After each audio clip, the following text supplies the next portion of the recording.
Otep à tous, bien-aimés frères et sœurs, les BRICS sont en train de prendre la Banque mondiale. Les BRICS sont en phase de prendre le contrôle total de la Banque mondiale et du FMI. Les institutions de Bretton Woods. On appelle ça institution de Bretton Woods parce que justement ce sont des institutions américaines. Ce sont les institutions de l'OTAN. C'est pour ça que vous le savez très bien, la France a toujours, en tout cas ou presque, géré le FMI et les États-Unis, la Banque mondiale. À la tête de ces institutions, vous avez toujours ces pays occidentaux. Vous avez la France d'une part pour le FMI et les États-Unis pour la Banque mondiale. Mais en fait, et la Banque mondiale et le FMI appartiennent aux États-Unis. Et comme la France fait partie de l'OTAN, c'est un allié sûr, alors ils appartiennent à l'OTAN. Maintenant, ces banques sont censées être des banques internationales, c'est-à-dire qui gèrent le monde entier. Mais nous savons, les spécialistes vont vous dire que c'est des banques qui sont là pour protéger le dollar. Eh oui, pour contrôler tous ceux qui veulent détourner le dollar. C'est pour ça que quand les États-Unis prennent des sanctions à l'encontre d'un pays, eh bien, la Banque mondiale et le FMI soutiennent toujours ces sanctions. Aident à contrôler si les sanctions sont respectées ou non.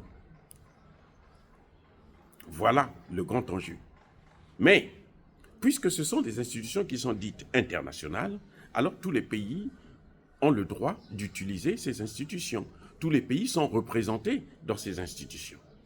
Maintenant, nous savons que quand elles ont été créées, les pays les plus riches, c'était bien sûr les États-Unis et puis les pays européens. Donc le G7 en quelque sorte. Et donc, ayant plus d'argent, ils avaient donc le monopole des décisions qui sont prises par ces institutions.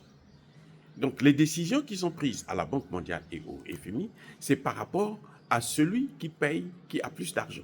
Le plus riche gouverne. Écoutez bien ce qui est en train de se passer. Et c'est la règle qu'ils ont élaborée. C'est nous qui donnons l'argent, c'est nous qui avons plus d'argent, c'est nous qui faisons fonctionner l'institution parce que nous investissons plus par rapport à notre PIB, par rapport à nos richesses. Donc, c'est tout à fait normal que nous, on puisse dicter quelle est la musique qui doit être jouée par ces institutions. Et ça a toujours été comme ça.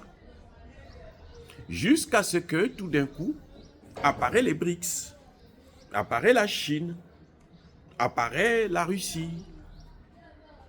La Russie, jusqu'à avant la guerre en Ukraine, était la 11e puissance économique mondiale, donc un peu plus, une puissance moyenne. Mais en 2 ans, la Russie a fait un travail économique tellement fort, les sanctions l'ont tellement aidé, c'est pour ça d'ailleurs, je vous ai dit la dernière fois dans l'une de mes vidéos, que la Russie n'a pas intérêt à ce que cette guerre s'arrête très vite, parce qu'elle affaiblit encore plus l'OTAN, et puis elle s'enrichit encore plus. Oui.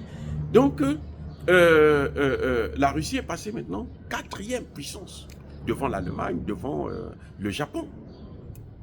La Russie actuellement se dispute la 3e place avec l'Inde, qui, l'Inde, lui, se dispute la 2e place avec les États-Unis. Donc ne soyez pas surpris d'apprendre que les États-Unis sont devenus la 5e puissance mondiale, ou la 4e.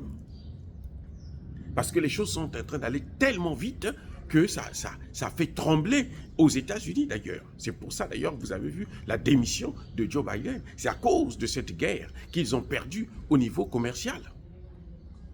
Les spécialistes, la secrétaire d'État au commerce, au Trésor plutôt, américain, a dit au gouvernement américain, au Parlement américain, qu'il faut arrêter avec ces sanctions. Parce que ces sanctions sont en train de nous affaiblir. Bref, la règle, c'est que celui qui a plus d'argent, le plus riche, doit apporter de l'argent. Tout à coup, eh ben, ils ne sont plus les plus riches. Vous voyez que parmi les 4 plus grandes puissances du monde, vous avez à peine un seul pays de l'OTAN, les États-Unis, qui sont eux-mêmes très affaiblis et très endettés. Parce que jusque-là, les États-Unis, c'est le seul pays au monde qui ne paye jamais ses dettes. Et c'est le pays le plus endetté au monde, avec plus de 35 000 milliards de dollars de dettes. Vous voyez? Alors, les BRICS sont en train de monter en puissance. Le PIB des BRICS a augmenté. Le PIB des BRICS devient maintenant plus élevé que celui du G7.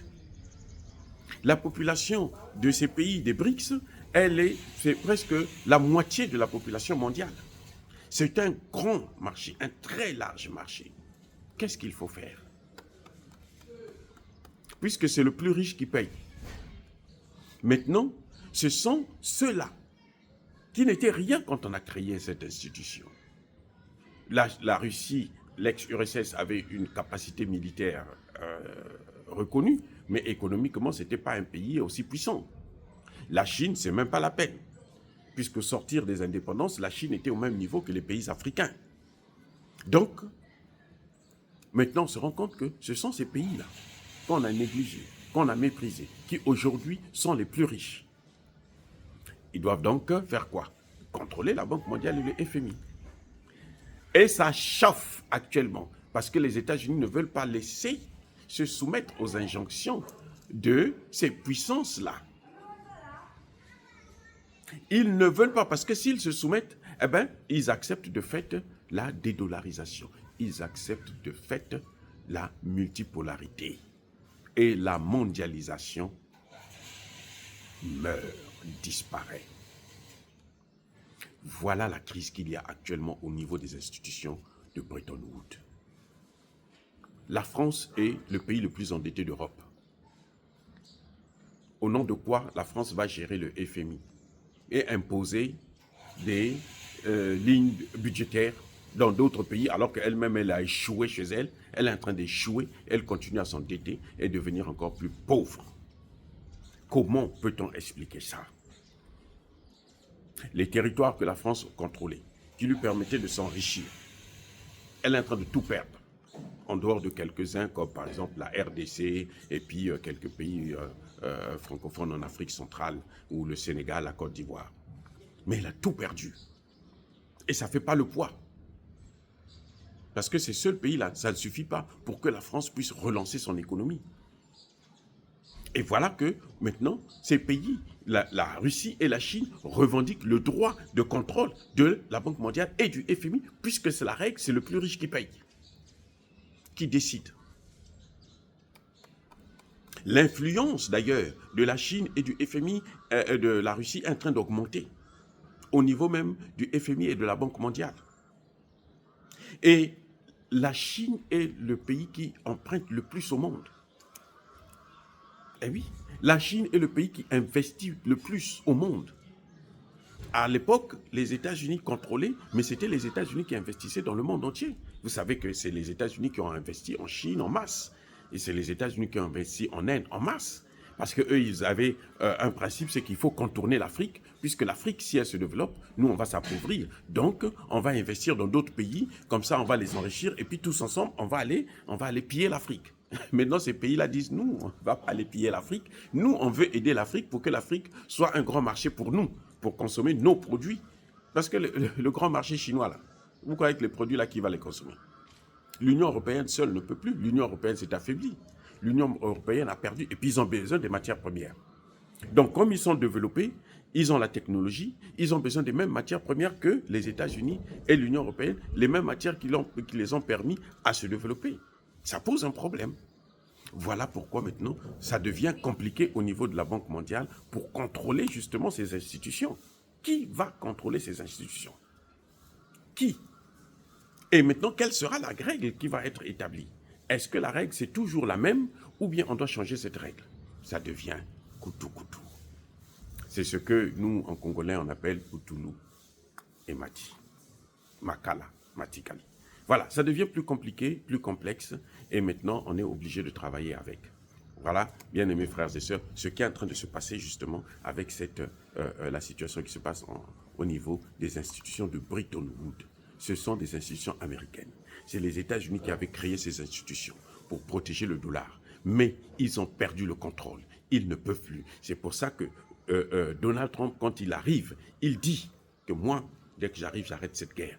Parce que la première des choses que les États-Unis doivent faire, c'est arrêter cette guerre, arrêter avec toutes ces sanctions et relancer, voir comment il faut relancer, colmater les brèches, hein, essayer comment dire, j'allais dire, amortir la chute.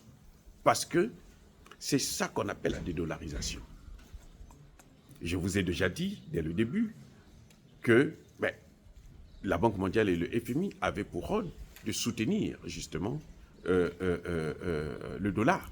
Parce que toutes les opérations de la Banque mondiale et du FMI se font en dollars.